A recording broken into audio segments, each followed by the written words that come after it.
John 3.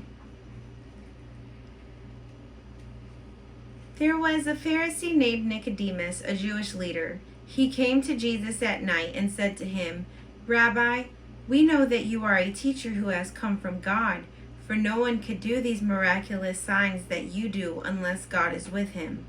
Jesus answered, "I assure you, unless someone is born new, it's not possible to see God's kingdom." Nicodemus asked, "How is it possible for an adult to be born? It's impossible to enter the mother's womb for a second time and be born, isn't it?" Jesus answered, "I assure you, unless someone is born of water and the Spirit, it's not possible to enter God's kingdom. Whatever is born of the flesh is flesh, and whatever is born of the Spirit is spirit. Don't be surprised that I said to you, 'You must be born anew.' God's Spirit blows wherever it wishes. You hear its sound, but you don't know where it comes from or where it is going. It's the same with everyone who is born of the Spirit."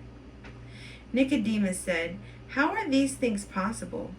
Jesus answered, "You are a teacher of Israel, and you don't know these things?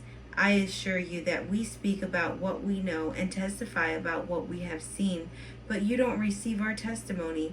If I have told you about earthly things and you don't believe, how will you believe if I tell you about heavenly things?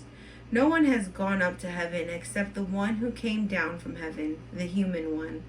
Just as Moses lifted up the snake in the wilderness, so must the human one be lifted up, so that everyone who believes in him will have eternal life. God so loved the world that he gave his only Son, so that everyone who believes in him won't perish, but will have eternal life. God didn't send his Son into the world to judge the world, but that the world might be saved through him. Whoever believes in him isn't judged. Whoever doesn't believe in him is already judged, because they don't believe in the name of God's only Son. This is the basis for judgment. The light came into the world, and people loved darkness more than the light, for their actions are evil.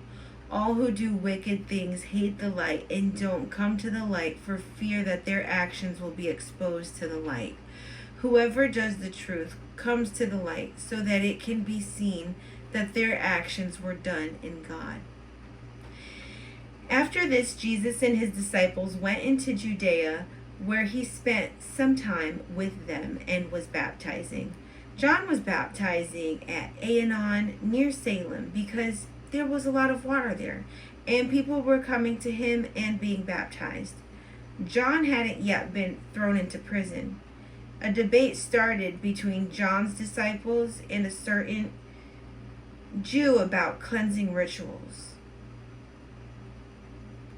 They came to John and said, "Rabbi, look, the man who was with you across the Jordan, the one about whom you testified, is baptizing and everyone is flocking to him." John replied, "No one can receive anything unless it is given from heaven. You yourselves can testify that I said that I'm not the Christ, but that I'm the one sent before him. The groom is the one who is getting married. The friend of the groom stands close by, and when he hears him is overjoyed at the groom's voice. Therefore, my joy is now complete. He must increase and I must decrease. The one who comes from above is above all things. The one who is from the earth belongs to the earth and speaks as one from the earth. The one who comes from heaven is above all things. He testifies to what he has seen and heard, but no one accepts his testimony. Whoever accepts his testimony confirms that God is true. The one whom God sent speaks God's words because God gives the Spirit generously. The Father loves the Son and gives everything into his hands. Whoever believes in the Son has eternal life. Whoever doesn't believe in the Son won't see life, but the angry judgment of God remains on them."